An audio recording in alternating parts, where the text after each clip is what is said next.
Tonight on SRU Nightly News, Butler County is no longer a sanctuary district. What this means for immigrants in the area.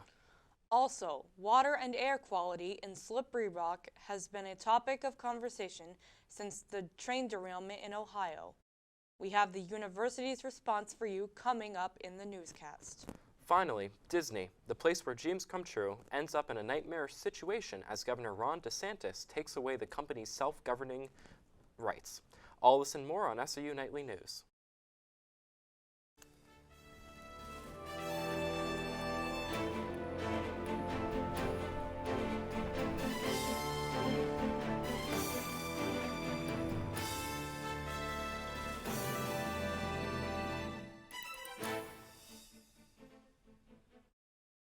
Welcome to SRU Nightly News. I'm Brandon Pierce.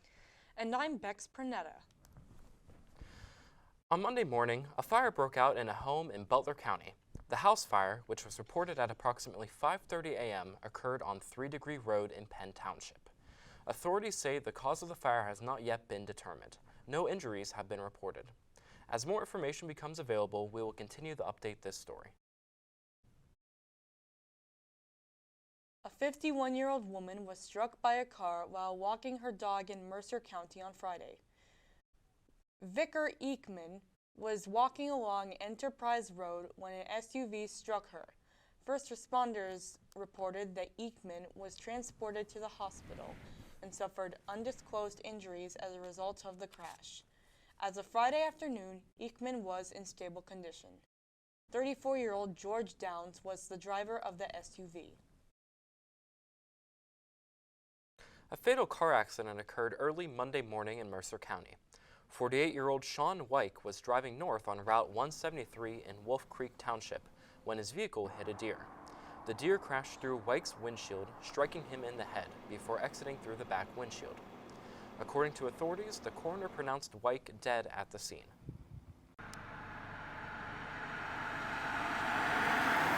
Butler County has decided to terminate its status as a sanctuary district. Sanctuary districts offer immigrants a place to live without the fear of ICE being called on them. This change in directives comes about due to a rise in crime within the county.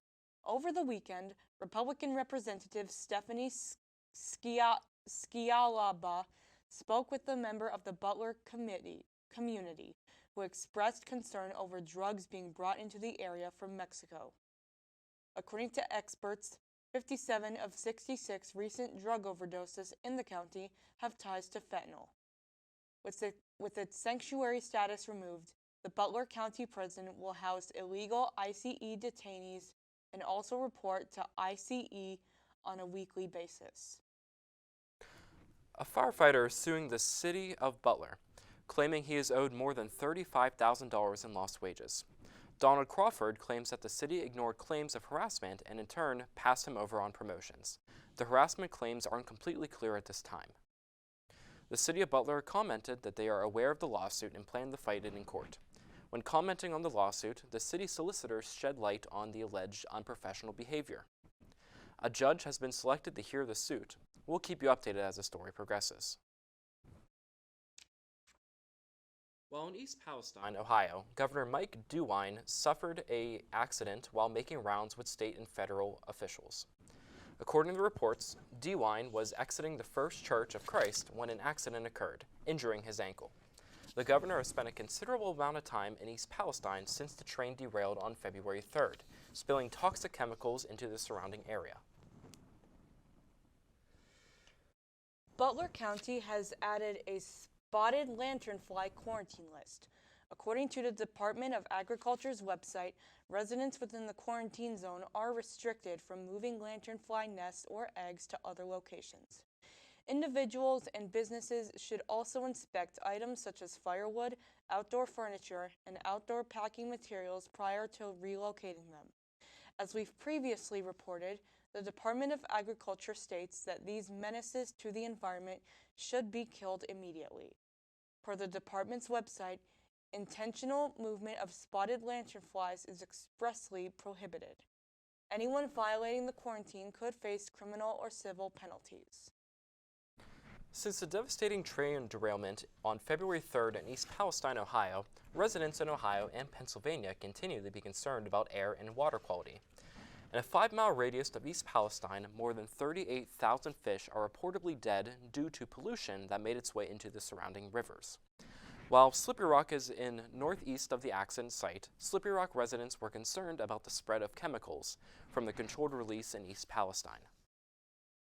On February 21st, the Slippery Rock Municipal Authority released a press statement to calm these fears.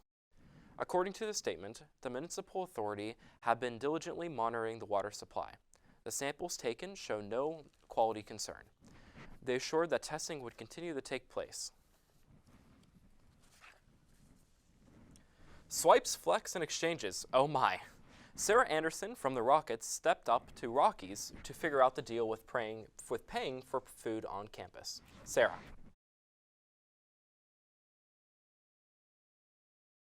Hi, I'm Rob Disman, and I'm the owner of your local. With so many options for paying for food on campus, students at SRU need clarification on the difference between swipes, flex, and meal exchanges. In the standard meal plan, students get 14 swipes per week and $350 flex dollars for the semester. Swipes are mainly used at the Boozle Buffet, but are equivalent to $6 at the other restaurants on campus. The meal exchange option allows students to convert a swipe for a designated meal that changes on a monthly basis. The number of swipes per visit also has limitations. When we come up to the register, we're only allowed doing 1 meal swipe per transaction, and we can do 2 per every time we come up to the register. And then you have to get to the back of the line and you can do 2 more. The change in the meal exchange option at Quaker sparked recent debate among students when they decreased the wings from 6 to 4. However, this hasn't stopped students from enjoying their chicken. I like the 6 a lot better because you get more, obviously, but 4, it's reasonable. I mean, it's still good. Aramark hasn't commented on the change in the meal exchange at the time of this broadcast. Reporting for The Rocket, I'm Sarah Anderson. Well, Bex, it's definitely disappointing that at least in my opinion, that the meal exchange was only down to 4 boneless wings for Quaker's sake. How do you feel about that? I couldn't agree with you more, Brandon. I think it's very upsetting. Yeah, I remember a time we used to get 6 for 1 meal swipe, and it's just disappointing that it went down to 4. I don't know what that was about, but... Me neither. Yeah. Well, when we return, student loan forgiveness is the topic of conversation at the Supreme Court level. All more national news after this commercial break. Hi, I'm Rob Disman, and I'm the owner of your local Domino's Slippery Rock. I started out with Domino's as a delivery driver when I was in college. Ended up really liking the job. Worked my way up through management to the supervisor. I did that for about 10 years. My family, we decided that we couldn't really go any further with that, so we decided to go ahead and become a franchisee with Domino's. I'm lucky enough to have enough community support that most customers have become more than just customers, they're more like friends. It's been a pleasure to be a part of this community for 20 years, and I look forward to many more years.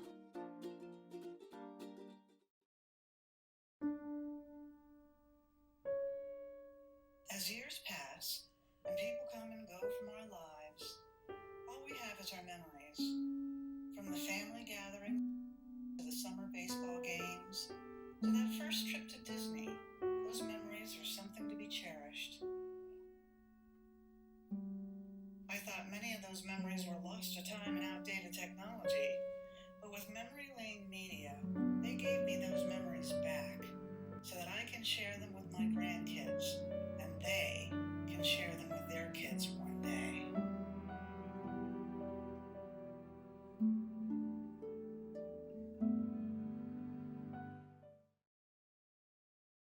My name is Will Gormley, and I'm the owner of the Dinky Dachshund Tattoo Parlor. Here at Dinky Dachshund Tattoo Parlor, we offer a variety of body piercings, tooth gems, tattoos, custom artwork, commission artwork.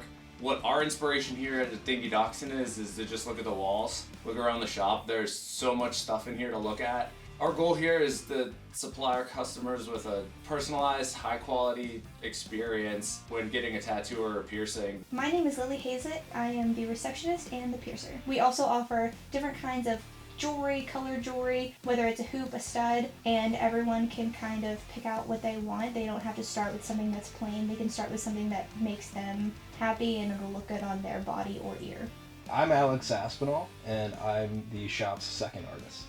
What sets us apart from the other shops in town, the 6 other shops in town, is that we care. We like to make sure that every tattoo is for you from us, because we care.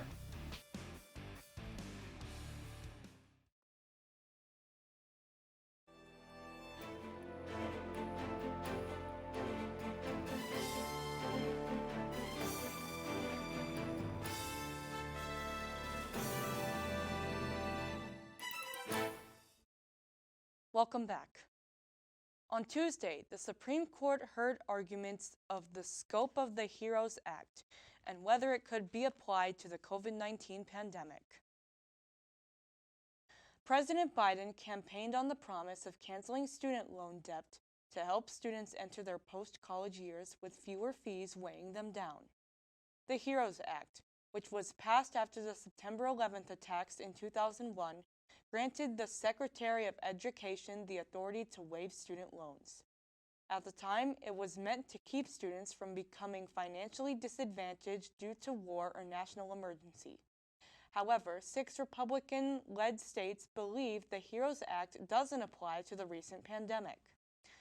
These Republican leaders believe President Biden is attempting to use a loophole in order to fulfill his promise of canceling student debt during his administration.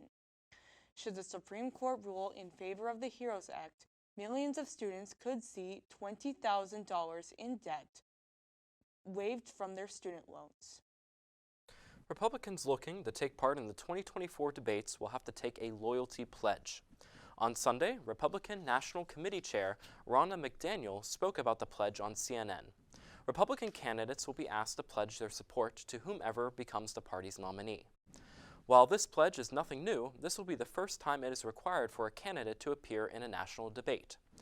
In 2016, then-candidate Donald Trump was among several Republicans who were asked if they would support the eventual Republican nominee. Trump stated earlier in the race that he would do so, only to change his stance later. According to McDaniel, unless the Republican Party can unite behind one candidate and cease the infighting, Republicans will lose in 2024. Currently, only 2 Republicans have announced their 2024 presidential candidacies: former President Donald Trump and former South Carolina Governor Nikki Haley.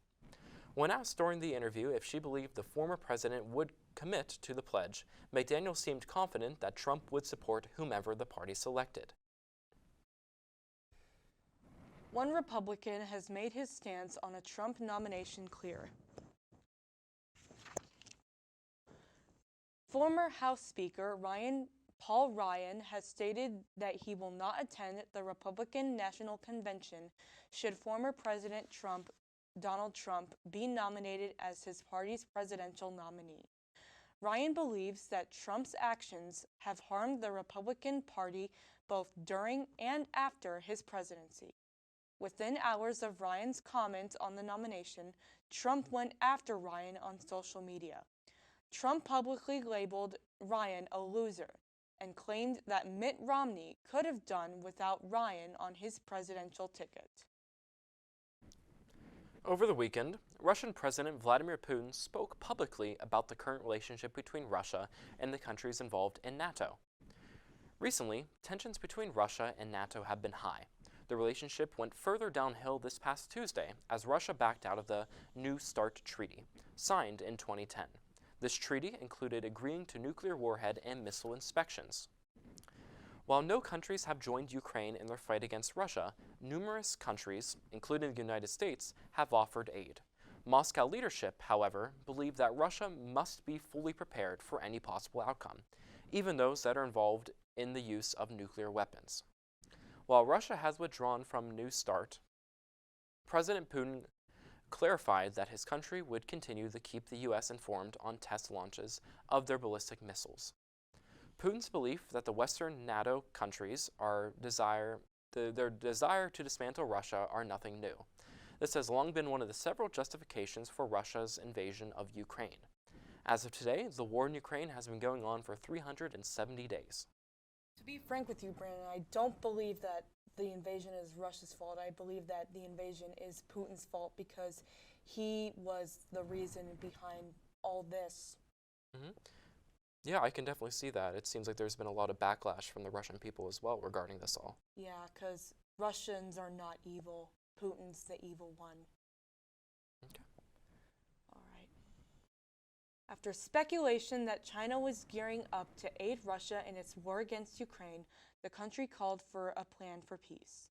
Within the 12-point proposal, China calls for an end to the Cold War mentality, facilitating grain exports and the protection of civilians and prisoners of war, to name a few. China's peace plan came as a shock to the world, as the country has long maintained a neutral stance regarding the war, and even abstained from a revolution calling on Russia to end its fighting in Ukraine. Over the course of the last year, China has viewed the aid to Ukraine from the United States and other NATO countries as provocation of the conflict. Ukrainian President Volodymyr Zelensky told reporters on Friday that he is open to exploring China's peace plan, but reiterated that actions speak louder than words. As of now, there is no concrete information as to when these peace talks will take place. On Monday, Florida Governor Ron DeSantis signed a bill ending Disney's self-governing status and giving control of the area to the Florida government. Nearly a year ago, DeSantis vowed to take action against Disney for its opposition to the controversial Don't Say Gay bill. Republicans criticized the Disney company and accused them of bowing to woke media and audiences. In 1960, Walt Disney's vision of the Disney expansion to Florida included Epcot City, short for Experimental Prototype Community of Tomorrow. It would have been the first of its kind, with a population of 20,000 residents. Because of this, the Disney company argued that they needed total control over the building of roads, railways, and other structures. DeSantis' new bill would mean that the state would be in charge of policing, fire, and EMS rescue. DeSantis will now appoint 5 members of a board that will oversee the Disney district and the services they provide. Republicans who support Governor DeSantis believe that after this change, the Disney theme park will be held to the same standards other theme parks already follow. Another day, another George Santos lie. This time, it comes from a 2017 bond hearing of Gustavo Ribeiro Trilha, an individual that Santos described as a family friend during the proceedings. During the hearing, the presiding judge asked Santos where he worked, to which Santos replied that he was an employee of the investment firm Goldman Sachs. Audio from the hearings has been confirmed by CBS and Politico, who obtained official recordings. Trilha, who spoke with Politico, admitted that he and Santos had never met prior to 2016 and actually connected via social media. Trilha was on trial for access device fraud and pleaded guilty to the felony charge. After spending nearly 8 years in prison, Trilha was deported back to Brazil in 2018. As we've detailed on our program, Santos has been embroiled in many controversies surrounding false claims the congressman had made over the years. Last month, Santos stepped down from all committee responsibilities to allow himself to clear up what he described as misunderstandings. And more news on Santos. In an early broadcast, we discussed his claims that his mother died as a result of 9/11, even though she wasn't in the country.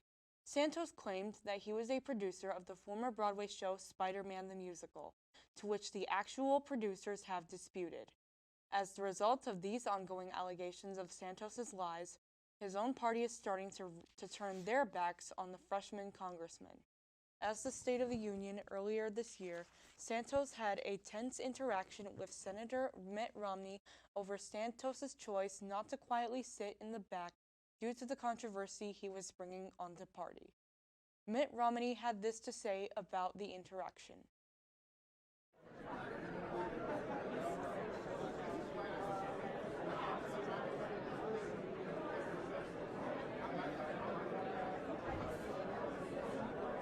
I didn't expect that he'd be standing there trying to shake hands with every senator and the President of the United States. Given the fact that he's under ethics investigation, he should be sitting in the back row and staying quiet. Now, New York Representative Nick LaLotta is speaking out about his hopes for Santos to be expelled from the House of Representatives.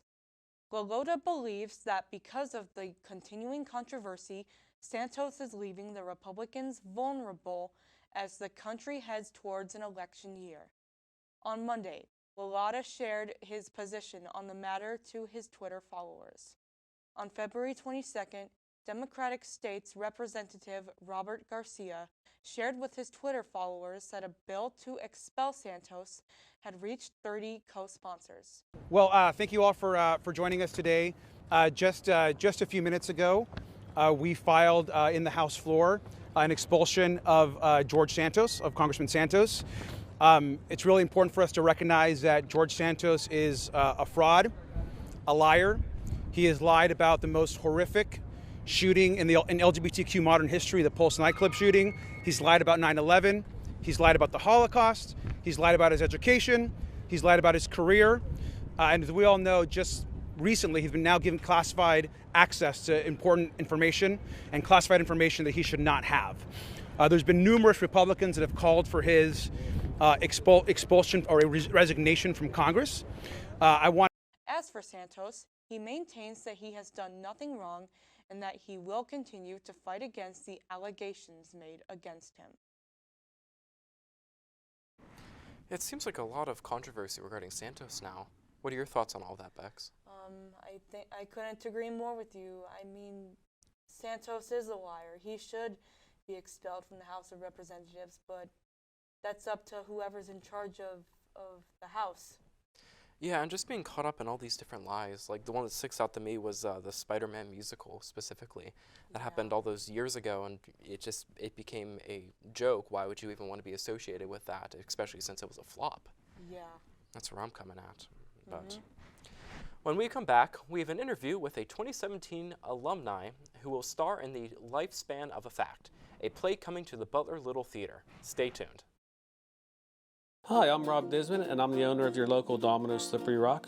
I started out with Domino's as a delivery driver when I was in college, ended up really liking the job, worked my way up through management to the supervisor. I did that for about 10 years. My family, we decided that we couldn't really go any further with that, so we decided to go ahead and become a franchisee with Domino's. I'm lucky enough to have enough community support that most customers have become more than just customers, they're more like friends. It's been a pleasure to be a part of this community for 20 years, and I look forward to many more years. Welcome back. This is Matt Glover with Rock Media Network, and I'm here with Joe Zielinski, who will be performing Lifespan of a Fact at the Butler Little Theater from March 3rd to March 11th. How are you today? I'm doing great. How are yourself? I'm good, thank you. Thanks for having me. Thank you. So can you walk through what the play is going to be about? Sure. So in 2003, Harper's Magazine commissioned the author John DeGata to write a story about Las Vegas and how it has the highest suicide rate of any city in the United States. And the story itself centers around Levi Presley, a 16-year-old who jumped from the Stratosphere Hotel and Casino. And then from there, it kind of goes into the exploration of what might have motivated this high suicide rate in Las Vegas and other things. But the primary concern is Levi. And the essay takes some liberties with certain facts, kind of makes some events that occurred during that same summer occur on that same day. And it's really about the truth in storytelling and where people should be allowed to take artistic license and where they shouldn't, and kind of like the back and forth between fact and truth. So how do you as an actor prepare yourself to play a theme like suicide?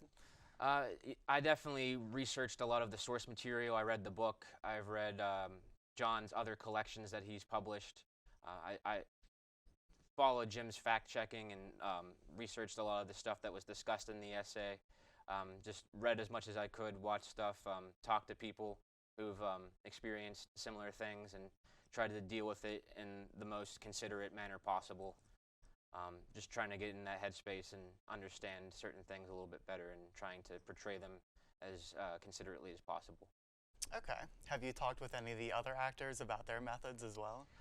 Definitely getting to see how Stefan and Laura, my co-stars, definitely getting to see how they prepare for the roles, whether it's they get into the physical gestures or coming from, there's different acting techniques that some people swear by. Sometimes people just play pretend. Some people get into it very seriously, but Laura has a background in dance, so a lot of her motivation is like physical, whereas Stefan has a more theatrical background in the sense that he's directed as well as acted, so getting to see those different approaches and meld them into my own has been an interesting experiment. It sounds like you guys bring a good mix to the play. Absolutely, yes. Awesome. What should viewers know about this play before going into it? Aside from the subject matter of the frank discussions of suicide and some foul language, other than that, it's really an exploration of nonfiction, essay, and journalism. A lot of people might have divided opinion. It doesn't really try to persuade you one way or the other. It definitely provides arguments for both sides. People will draw their own conclusions, but really it's to prompt people to have a discussion, either if they go out afterwards or on the drive home, to really see where they stand with how they feel a story should be told, and if the truth should get in the way of a story, or if a story should be beholden to certain things. It's definitely an intellectually stimulating thing, so you should be prepared to laugh. There's some humor throughout, despite how heavy the subject matter gets. There's definitely some levity, which helps greatly. It's quick. It's a very fun play, but people should definitely be prepared to think, feel, and everything in between. Okay. Yeah, how long is it, and what's your rehearsal schedule like? It's very short. It's 85 minutes thereabout, no intermission, so sit down and it's over pretty quickly. Rehearsals have been pretty scant at first, like 2-3 days a week for an hour or two at a time, but now we're in tech week, so it's every single day through the performances. We get Monday the 6th off, but I don't know if we're doing any sort of rehearsal or anything like that, but until the play is finished, it's every day. Okay. That sounds like a busy work schedule. It can get a little bit busy, but it's definitely, it's been a lot of fun, and getting to work with 2 great actors and a great director and a great stage manager has definitely helped the whole process. Did your time at SRU help prepare you for what you would be doing now for the play? Absolutely. So I actually got into acting through Slippery Rock. I did a lot of student productions, whether that was acting or writing, or I even got a chance to direct once, which was pretty cool. But I played a character similar to Jim in a play called The Dream of the Burning Boy. I played a guidance counselor named Steve. So a pretty book smart guy, but kind of lacking in common sense. Definitely follows his heart a lot in certain situations. So it's kind of like a SpongeBob-esque kind of character. He means well, but it's kind of goofy and silly. So that definitely kind of helped. They're different characters at the end of the day, but I definitely had some experience playing a similar character and just learning all the different theatrical techniques and acting techniques here through friends and professors and directors and whatnot. It's definitely all kind of helped out in this whole process. Okay. Yeah, whenever you're switching mindsets from one character to another, how do you do that? How do you get in that headspace? Luckily, I've only had to play one character per show, and there's been like at least a month or so in between, so I've been able to reset to my normal self, and then by the time the next play came around, I've been able to figure out how to get into that headspace. Definitely reading the source material, kind of understanding someone who actually exists, so finding media of them in interviews, whether that's on YouTube or podcasts, kind of getting an understanding for their inflections and cadence and how they hold themselves. Now with this, they definitely lean into the ridiculous portrayal of them, the caricature, so I can take some liberty with how they actually are and kind of put my own spin on it, but over time you kind of become more comfortable with the character. Like as of late, we're seeing even if something gets messed up slightly, still being in that world and still feeling like it's true, we're able to still have everything go along, not lose steam, have everything seem like how it should be going, and actually bringing the world to life and making it a real place, even if though it's just on stage. Are you excited to add your own input to the character? Absolutely. I don't know how many people have played it before me.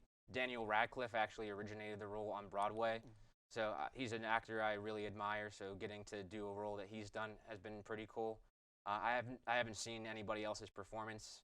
There's like small snippets on YouTube, but not enough to get like a good idea of like their entire portrayal, but I feel like every director kind of helps their cast do it slightly differently. Okay. Can you explain your character a little bit more? So Jim, like I was saying, is like this very nervous, very eager to impress person. He's very smart, very driven. He's told to stick to the facts, and he takes it to the absolute extreme, checking every single fact. Halfway through the play, he's still on the first sentence of the first section of the story. It's a run-on sentence, but he definitely is checking every single word, making sure everything's correct, from the color of the bricks at the base of the tower to the phase of the moon, the night that it happened, to how many cars were in a traffic jam. So it's like kind of silly things at first, and then he starts delving into, well, a suicide that you say happened the same day was, you say it was a hanging. It was this person, Lorenza Ortiz, she jumped as well. So it starts to get more serious, and his role definitely becomes more important. At first, it's kind of just like, I don't know why he cares about all these silly things. And you're like, all right, this might be the start of like a slippery slope to how comfortable John can be in like making stuff up and embellishing things. Okay, I'm very excited to see you play the character. Oh, thanks. This has been Joe Zelensky, and we'll be right back with more news.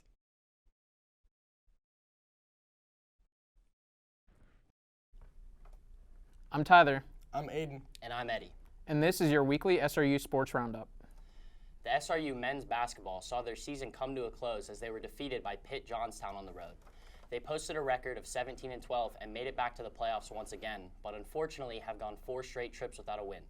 Amonte Britt must walk away without ever making it out of the first round of the PSAC tournament. The women's basketball team had their season conclude 2 days prior when they hosted Pitt Johnstown at home. They secured their first winning season in 21 years with a win, but it wasn't enough for them to make it to the playoffs. After the tragic passing of Coach Robert McGraw, Coach Shannara Wilson and the girls were able to dedicate a season to him and do some things that haven't been done in a long time. Rock Baseball opened up their season this past weekend in Shippensburg. They split their 4-game set. They won the first game 6-4 in 12 innings, but proceeded to drop the next 2. They took the last game of the series. Alex Robinall took home the PSAC West Player of the Week. They will have their home opener this weekend as they welcome Alliance to Jack Critchfield Park.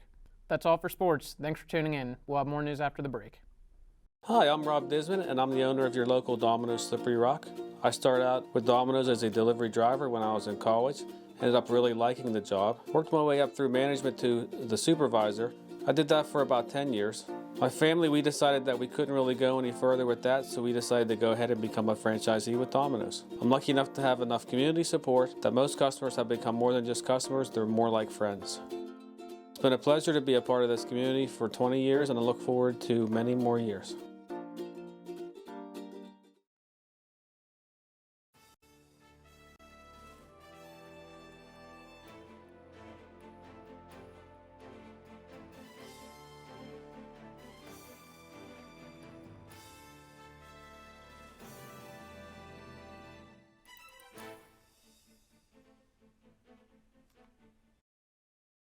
Welcome back to the show.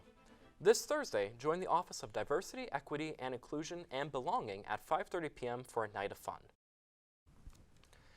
Students will be able to participate in axe throwing or one of the 3 themed escape rooms. All students interested should meet at Mixtape Street Eats for food before taking part in any activities. The SRU Theater Department's production of Hand to God opens this Friday at 7:30 p.m. in the Stoner Black Box Theater. After the death of his father, Jason finds an outlet for his anxiety at the Christian Puppet Ministry in the quiet, devoutly religious town of Cypress, Texas. Jason's complicated relationships with the town pastor, the school bully, the girl next door, and especially his mother, are thrown into upheaval when Jason's puppet takes on a shocking and dangerously irrelevant personality all its own. The show will run from March 3rd and 4th and 7th and 9th at 7:30 p.m. and March 5th at 2 p.m. in the Stoner Black Box Theater. Tickets are on sale and can be purchased online at www.sru.edu/tickets or in person at the Black Box ticket counter up to 1 hour before each performance. Come out and support the SRU women's lacrosse team as they take on Millersville University at 1 p.m. this Saturday at Mihalich-Thompson Stadium. The team is coming off a 15-6 win this past Monday against the University of Findlay. Boost Peer Coaching, the ARC, and Rock the Weekend will be hosting a Glow Dodgeball tournament on Friday, March 3rd from 7 o'clock to 10 o'clock p.m. in the ARC. The theme is neon glow, so wear your best neon outfits, grab a couple of friends to make a team, and register on www.imleagues.com/SRU for a chance to win big. There will also be food, drinks, and prizes. You do not want to miss out. Be sure to check out the LLCW World Cultures and Performing Arts event this Saturday at 6:30 p.m. in the Smith Student Center Ballroom. This event is being held in collaboration with the Asian Studies Club, the Arabic Club, the Art Department, Bailey Library, the Dance Department, the French Club, the Japanese Club, the Spanish Club, the World Percussion Ensemble. This event will feature live dance and music performances as well as a variety of tables and displays for students to enjoy. I'm definitely going there. Yeah, it seems like it's going to be a blast. I wouldn't want to miss out on that one. I wouldn't either. Yeah, for sure. Well, we have one final break, but when we return, SRU's first ever telethon is being planned. How you can get involved when we return. Hi, I'm Rob Disman, and I'm the owner of your local Domino's Slippery Rock. I started out with Domino's as a delivery driver when I was in college. Ended up really liking the job. Worked my way up through management to the supervisor. I did that for about 10 years. My family, we decided that we couldn't really go any further with that, so we decided to go ahead and become a franchisee with Domino's. I'm lucky enough to have enough community support that most customers have become more than just customers, they're more like friends. It's been a pleasure to be a part of this community for 20 years, and I look forward to many more years.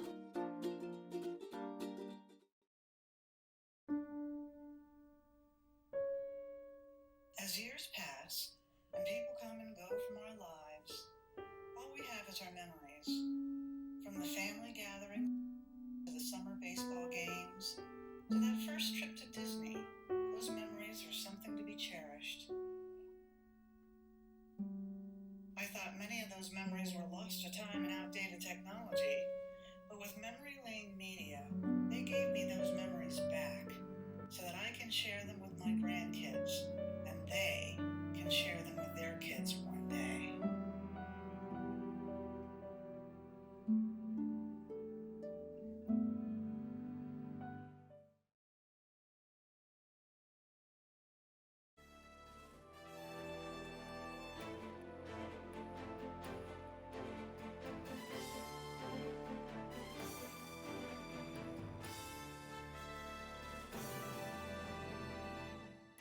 Welcome back. On March 31st, the Lambda Pi Eta Communication Honors Fraternity will be hosting a 24-hour telethon.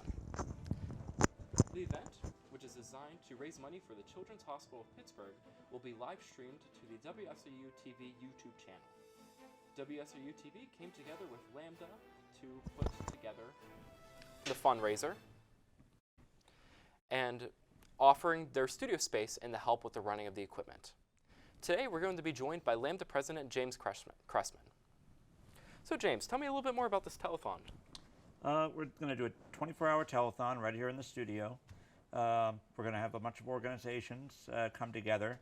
We're going to have our Rock the Round Jeopardy trivia game, doing a dating game segment with the former president of Lambda Pi Eta. And we're hoping to raise $3,000 for the Children's Hospital of Pittsburgh. That's our goal. Currently, even before we've gotten to the event, we've raised close to $500. We'll be having a bake sale on March 20th, I believe the first Monday after we get back from spring break, also to raise money for the event. So we're really excited about it. We, of course, have you as our first host of the night, so we're excited for that. And we know it's the same weekend as MTS, but we're also hoping you guys will be able to come out and do a performance for the telethon. Yeah, that'll definitely be nice to come out and perform. Yeah. It seems like we're going to have a lot of very fun and interesting different events. I'm looking forward to that dating game. That's going to be a part of it. Yeah, I'm really excited about it. We have the Royal Rock Step Team. ADFEB has agreed to participate. The Panhellenic Council for Sorority and Fraternity. And we still are waiting to hear back from a couple other organizations, but it will be a lot of fun, and it'll be for a good cause. We'll also have a representative for Children's Hospital come up, talk about the hospital and fundraising and the importance of events like this to help support the children. Yeah. And what made Lambda decide to partner up with UPMC Children's Hospital? Honestly, we were just looking for a good cause. We weren't sure who we were going to raise money for. And I actually have ties to the Children's Hospital of Pittsburgh, and that's where I had a number of surgeries when I was a kid. So I felt like that was a good cause to help. Yeah, a little way to give back, I guess you could say. Yeah, yeah. Yeah, and how could students get involved with this if they wanted to? Well, they could reach out to myself, James Cressman, obviously, and our advisor, Dr. Emily Dolan, and let us know that you'd like to participate. We'll also be sending out various social media flyers with information on how to sign up, and just continually reminding the community, campus community, that the event is coming up. And something I think is interesting, I believe we have like something around 8,000 students on campus. So if you think about it, if each student donated $1 just to this event, we would raise $8,000 right there from the student community alone. You know, and $1 I think is a pretty reasonable donation to ask for, you know, especially for students I know who are here may not have a job or an opportunity to make money. I mean, it's just a little something. Yeah, even just a tiny bit is a sure way to give back. Yeah. And I really hope that people join in, because it's going to be a lot of fun. It's Yeah. going to be wild being up here in the studio for that long, but I think with partnering up with all these different organizations, it'll really showcase the different people of Slippery Rock, really. Oh, absolutely. And I know a different organization has a similar long event, but I think this will be the first event where we've gone 24 hours raising money like this. So I'm really excited about that as well. Yeah, well, I sure hope people tune in. Yep. And can you tell me what day is it again? March 31st into April 1st. It'll be 1 p.m. to 1 p.m. Okay. Well, that's all the time we have today. For those interested in donating, be sure to tune in, and we'll be sure to give that money back to the UPMC Children's Hospital. And that's all the time we have for today. Thank you for tuning in, and that's all we have for you tonight on Slippery Rock. I'm Brandon Pierce, and have a great evening, SRU.